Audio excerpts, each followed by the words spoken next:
नमस्कार दोस्तों, स्वागत है एक बार फिर आपके अपने YouTube चैनल पर। और साथियों, इससे पहले UGC नेट की मैं आपको 3 क्लासें दे चुका हूं जो लिटरेरी क्रिटिज्म हमारा चल रहा है। इसमें हमने जो ग्रीक मास्टर थे सुकरात, प्लेटो और अरिस्टोटल को हम पढ़ चुके हैं।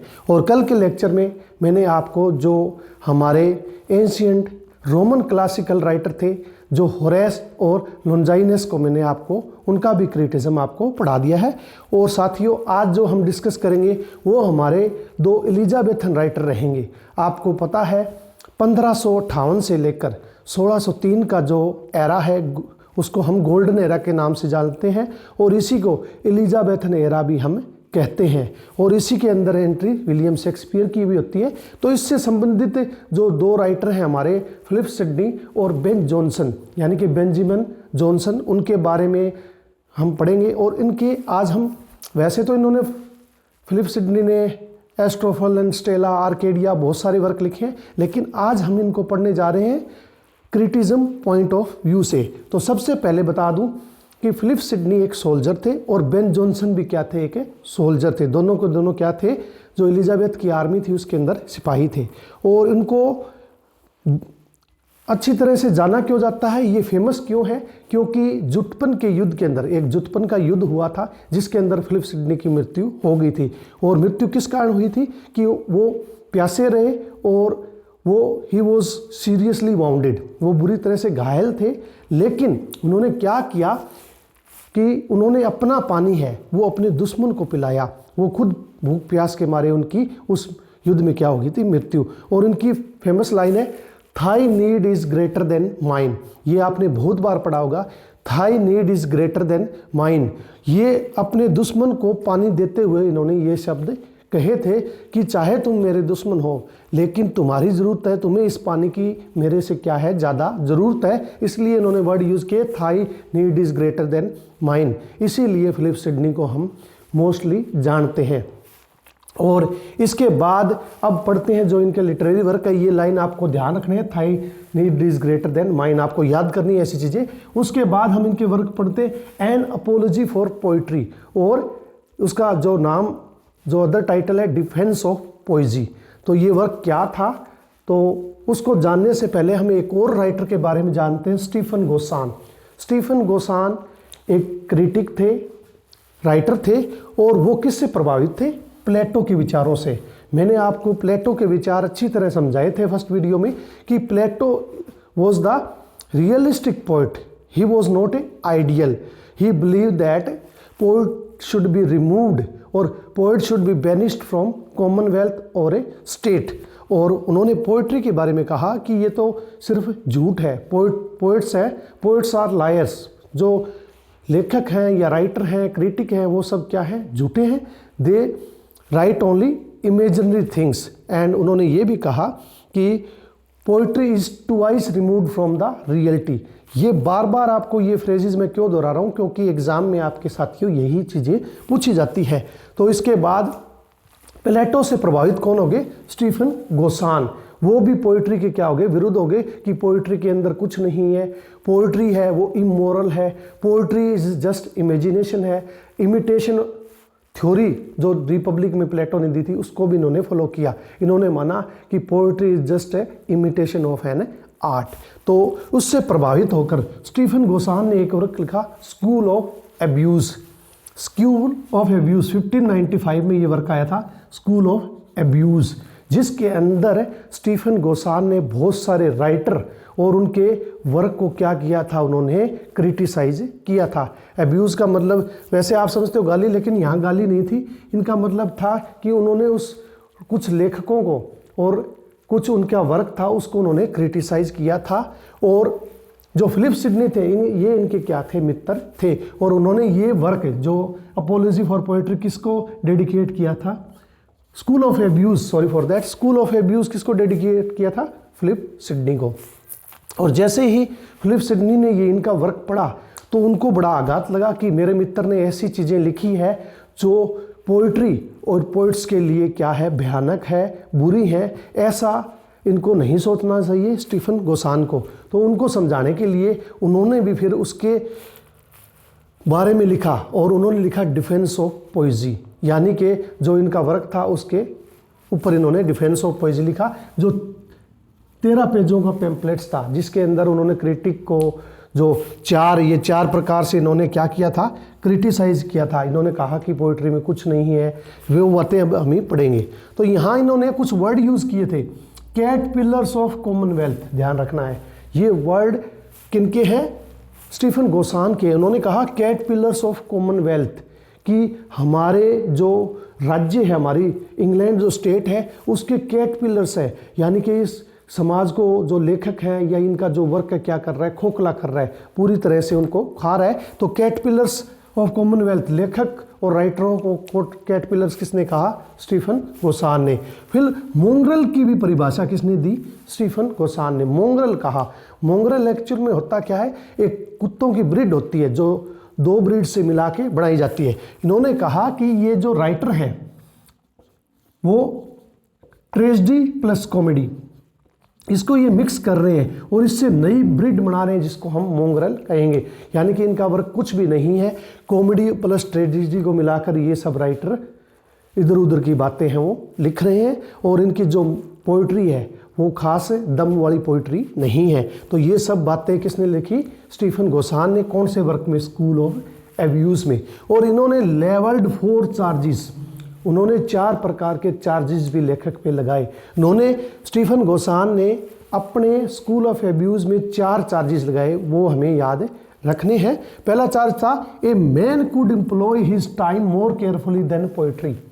उन्होंने पोइट्री की इतनी ज़्यादा बेइज्जती की, या उन्होंने इतना ज़्यादा निम्न किस्म का पोइट्री को माना। उन्होंने कहा कि a man could employ his time, एक आदमी को अपना टाइम वेस्ट नहीं करना चाहिए पोइट्री में। पोइट्री क्या है, just a wastage of time. उन्होंने कहा कि सबसे बेकार पढ़ना क्या है, पोइट्री है। तो ये बातें किसकी है, स्टीफन गोसान की। उसके बाद कहा it is the mother of lies, आप अच्छी तरह जानते हो it is a mother of lies, और पोइट आर मेयर लायर्स। ये बात प्लेटो भी मानते थे। प्लेटो की ये किताबें पढ़ रहे हैं, प्लेटो से प्रभावित है, तो वैसी ही बातें इन्होंने जो चार्जेस थे वो लेखक के ऊपर लगाए, कुछ राइटरों के ऊपर उन्होंने ये चार्जेस लगाए। और उन्होंने कहा मदर ऑफ लाइज, पोइट्री है वो क्या है, सभी झूठ की क्या है, माता है। दूसरा इन्होंने कहा इट इज़ इमोरल, इसके अंदर कोई हमें शिक्षा नहीं मिलती है। पोइट्री है वो मीनिंगलेस है, एमलेस है, इमोरल है, यानी कि अनैतिक है, इसमें किसी प्रकार का हमें उद्देश्य या शिक्षा नहीं मिलती है। And the nurse of abuse, और सभी बुराइयों की जड़, नर्स ऑफ अब्यूज़ का मतलब होता है बुराइयों की जड़ क्या है, पोइट्री है। इतना ज़्यादा पोइट्री को इन्होंने क्रिटिसाइज़ किया कि फिलिप सिडनी को इनके बारे में अपना वर्क अपोलॉजी फॉर पोइट्री लिखना पड़ा, और डिफेंस ऑफ पोइट्री भी इन्होंने ही लिखा। प्लेटो, अब लास्ट में अपने जो इनके गुरु थे जिनसे ये प्रभावित थे उनके बारे में लिखते हैं, Plato has rightly banished poets from ideal state. आपको मैंने बता दिया कि प्लेटो की एक लाइन फेमस है कि poet should B vanished from ideal state और ए कॉमन वेल्थ। तो इन्होंने भी वही बात की कि सही कहा है प्लेटो ने कि इन लेखक को क्या कर देना चाहिए, आइडियल स्टेट से बाहर भेज देना चाहिए, क्योंकि ये बड़े बड़े हीरो की बातें करते हैं, राजाओं की बातें करते हैं, ये महान पुरुषों की बातें करते हैं, लेकिन आम लोगों की बिल्कुल भी बातें नहीं करते। ये क्या है, सरासर इमेजिनेशन है, ये कॉपी करते हैं चीज़ों की, ये कुछ भी नहीं है, जस्ट पेन लेते हैं और सबकी जो कॉपी है वो छाप देते हैं। तो इन्होंने प्लेटो का उदाहरण देते कहा कि प्लेटो ने सही कहा है कि इन्हें आइडियल स्टेट से निकाल देना चाहिए।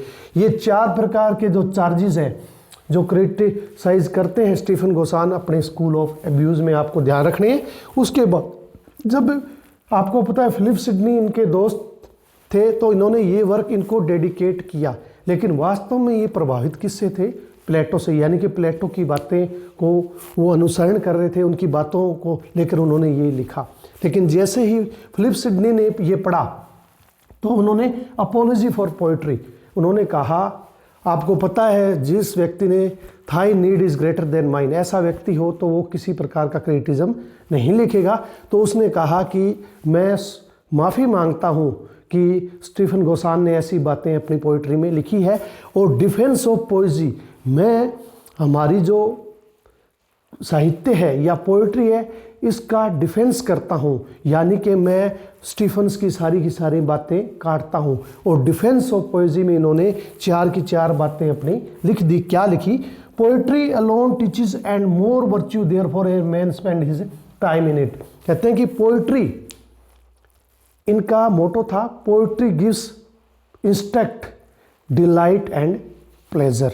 ये बातें जो थे फिलिप सिडनी मानते थे कि जो पोइट्री है वो हमें ज्ञान देती है, मोरल एजुकेशन देती है और इसके अलावा हमें प्लेजर और डिलाइट प्रोवाइड करती है। और उन्होंने कहा कि पोइट्री हमें शिक्षा देती है एंड मोर वर्च्यूज, इससे हमारे अंदर क्या आते हैं? गुण आते हैं।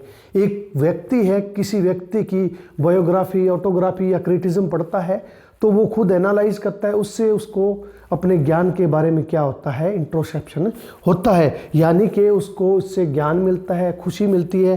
तो एक आदमी को इसमें टाइम स्पेंड करना चाहिए। यानी कि स्टीफन गोसान की जो पहली बात थी कि आदमी को टाइम वेस्ट करता है, तो उन्होंने कहा कि पोइट्री से हमें ज्ञान मिलता है, शिक्षा मिलती है, हमें फिलोसफी मिलती है, तो ये सब बातें मिलती है, तो हमें पोइट्री पढ़नी चाहिए। दूसरी बात, a poet had no concern with question of veracity और falsehood, therefore poet can be scarcely a liar. कहते हैं कि पोइट बिल्कुल भी लायर नहीं होता, क्योंकि poetry do not promise for the future, ये वर्ड है कि पोइट्री है वो हमें अच्छे सपने दिखाती है, ड्रीम्स दिखाती है और खुशी प्रदान करती है, समाज के लिए मोरल लेसन प्रदान करती है। तो पोइट कभी भी लायर नहीं हो सकते। पोइट्री किसी चीज़ का प्रॉमिस नहीं करती, लेकिन हमें अच्छे अच्छे सपने, ड्रीम्स दिखाती है। ठीक है साथियों, तो इन्होंने कहा कि इस प्रकार हम कह सकते हैं पोइट्स कैन स्कारली ए लायर, बिल्कुल भी पोइट है वो झूठ नहीं लिखते हैं।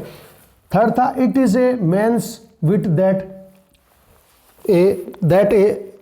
That abuses poetry. अब्यूसेस है साथियों ये, it is man's wit that abuses poetry. ये हम जैसे लोग ही हैं, यानी कि हम जैसे लोगों की मतलब स्टीफन गोसान से है कि हम जैसे लोग हैं, स्टीफन गोसान जैसे, जो पोइट्री को बेकार बताते हैं या उसके बारे में गंदी बातें लिखते हैं, लेकिन पोइट्री ने कभी भी उनको ब्लेम नहीं किया। पोइट्री कभी नहीं कहती कि मेरे ऊपर ऐसा ब्लेम ना करो। ये हम लोगों के गंदे विचार हैं कि हम पोइट्री के बारे में उसको ऐसा समझते हैं। तो उन्होंने सारी बातें क्लियर की कि पोइट्री इतनी निम्न दर्जे की नहीं होती।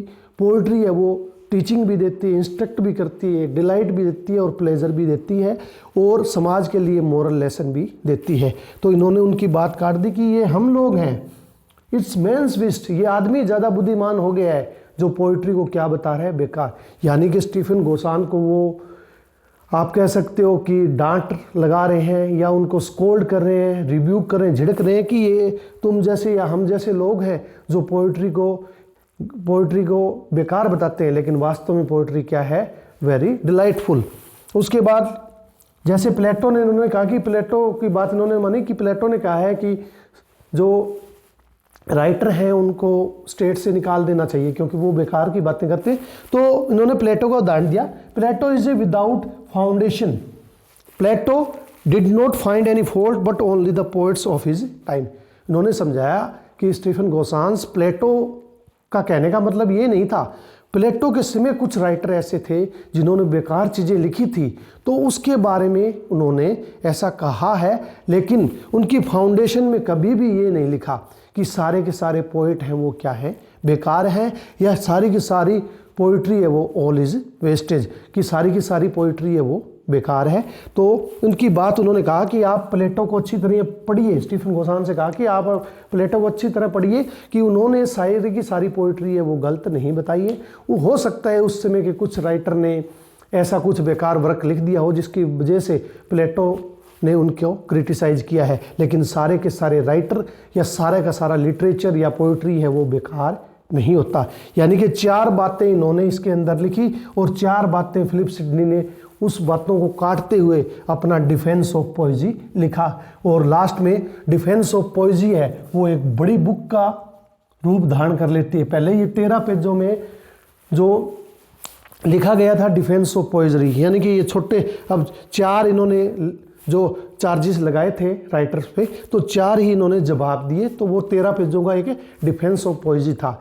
लेकिन बाद में इसको बड़ा वर्क बना दिया गया और ये अपॉलजी फॉर पोइट्री क्या बन गई, एक पूरी की पूरी साथियों बुक बन गई। कि स्टीफन गोसान की तरफ से जो रिप्लाई था, वैसे तो फिलिप सिडनी का रिप्लाई ये प्लेटो का भी था और स्टीफन गोसान को भी था कि ये सब बातें देखो, आपसे एक चेले ने प्रभावित होकर क्या बातें यहाँ लिख दी है।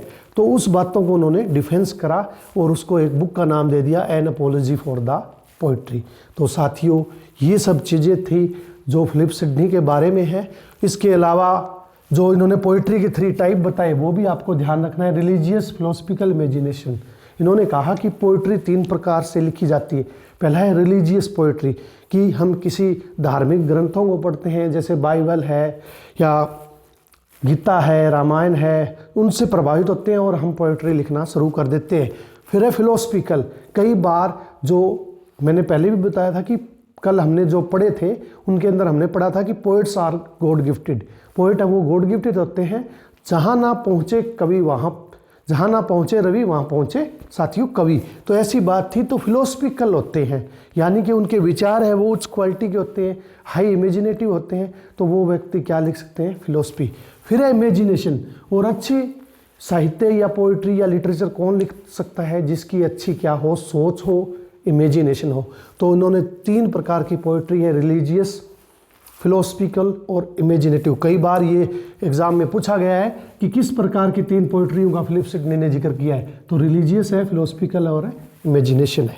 तो साथियों इससे ज़्यादा आपको फिलिप सिडनी के बारे में पढ़ने की ज़रूरत नहीं है। लगभग मैंने हर चीज़ आपको बता दी कि फिलिप सिडनी ने, वैसे तो आपको पता है इनकी सिस्टर काउंटेस ऑफ पेम्ब्रोक थी, वहाँ जाने के बाद इन्होंने आर्केडिया भी लिखा, एस्टोफेल एंड स्टेला भी लिखा है, और भी कई वर्क है। लेकिन आज हम इनको क्रिटिज्म पॉइंट ऑफ व्यू से पढ़ रहे हैं, तो सिर्फ इनका जो एन अपॉलजी फॉर पोइट्री और डिफेंस ऑफ पोइट्री है वही हमने पढ़ा है। और डिफेंस ऑफ पोइट्री में ये 4-5 बातें हैं आपको ध्यान रखनी है। इसके बाद हम पढ़ते हैं बेन जॉनसन, जो एलिजाबेथ राइटर थे, और he was a writer critic but not a critic writer.